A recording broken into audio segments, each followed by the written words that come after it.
74 साल के हैं। 1980 में पहली बार रामपुर से विधायक चुने गए। करीब 42 सालों से किसी न किसी सदन का हिस्सा थे, लेकिन एक हेट स्पीच और 3 साल की सजा।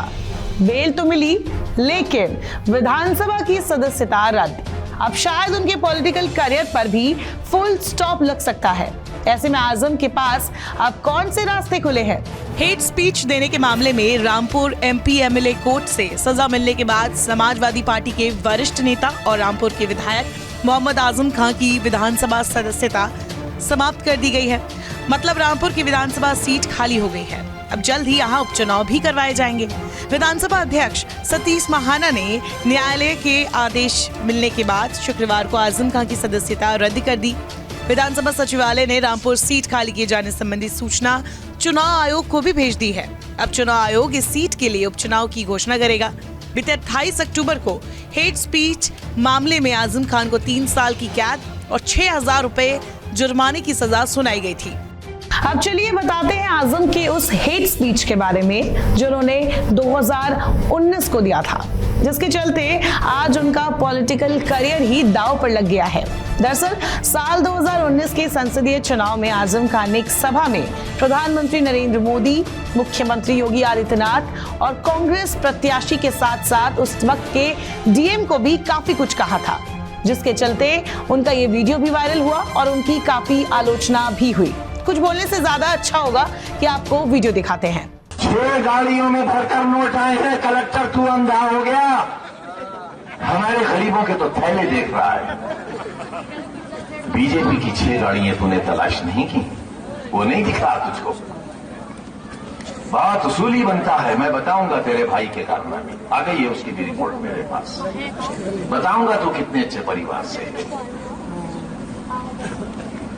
मुझे मारेगा, खून बहाएगा रामपुर में, चुनाव नहीं होने देगा, बीजेपी का इलेक्शन लड़ाएगा। किसके कहने से? उत्तर प्रदेश के मुख्यमंत्री के कहने से, जो खुद 302 का मुलजिम है। अप्रैल 2019 में दर्ज एफआईआर के मुताबिक सपा नेता आजम खान ने अपने भाषण में कहा था कि मोदी जी, आपने हिंदुस्तान में ऐसा माहौल बना दिया है जिससे मुसलमानों का जीना दुभर हो गया है। बहुत उमस की जिंदगी गुजार रहे हैं। हमें कुत्ता कहने वाला, हमें हरामजादा कहने वाला आकर देखे हमारे स्टेज पर कौन कौन है।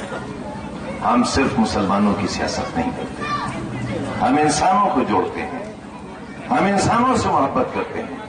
मोदी जी, आपने हिंदुस्तान में ऐसा माहौल बना दिया मुसलमानों के खिलाफ, मुसलमानों का जीना दूभर हो गया।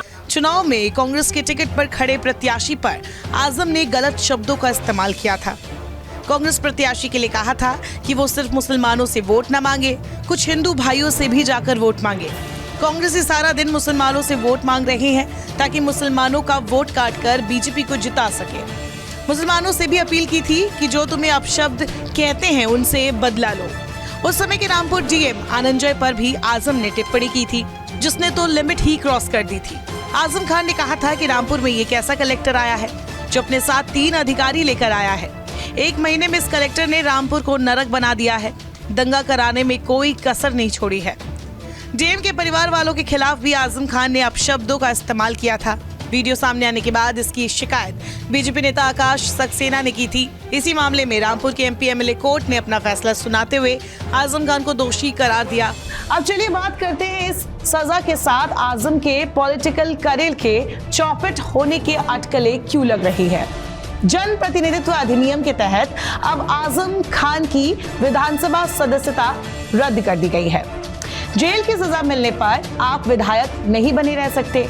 साथ ही सजा पूरी होने के 6 साल बाद तक आप चुनाव नहीं लड़ सकते। लेकिन आजम के पास अब भी ऑप्शन है। आजम खान रामपुर कोर्ट के इस फैसले के खिलाफ सेशन कोर्ट में जा सकते हैं। अगर वहां से भी उन्हें राहत नहीं मिलती है तो वो हाई कोर्ट का भी रुख कर सकते हैं। खुद आजम खान भी जोर देकर कह रहे हैं कि उनके पास अभी ऑप्शन है। उन्होंने कोर्ट की सजा के बाद कहा था कि ये अधिकतम सजा सुनाई थी, बेल अनिवार्य प्रावधान है, इसीलिए बेल पर हूँ, लेकिन मैं इंसाफ का कायल हो गया हूँ। ये पहला चरण है, अभी कानूनी रास्ते खुले हैं, बहुत सारे विकल्प है, आगे सेशन कोर्ट जाएंगे। सारा जीवन ही संघर्ष का है। अब बात यह है कि अगर आजम को आगे कोर्ट इस मामले में राहत देता है तब तो ठीक है। अगर ऐसा नहीं होता है तो आजम की सदस्यता के साथ ही उनके राजनीतिक करियर पर भी फुल स्टॉप लग जाएगा, क्योंकि 3 साल की जेल प्लस सजा के बाद 6 साल तक की रोक, मतलब कि कुल मिलाकर 9 साल तक आजम चुनाव नहीं लड़ पाएंगे।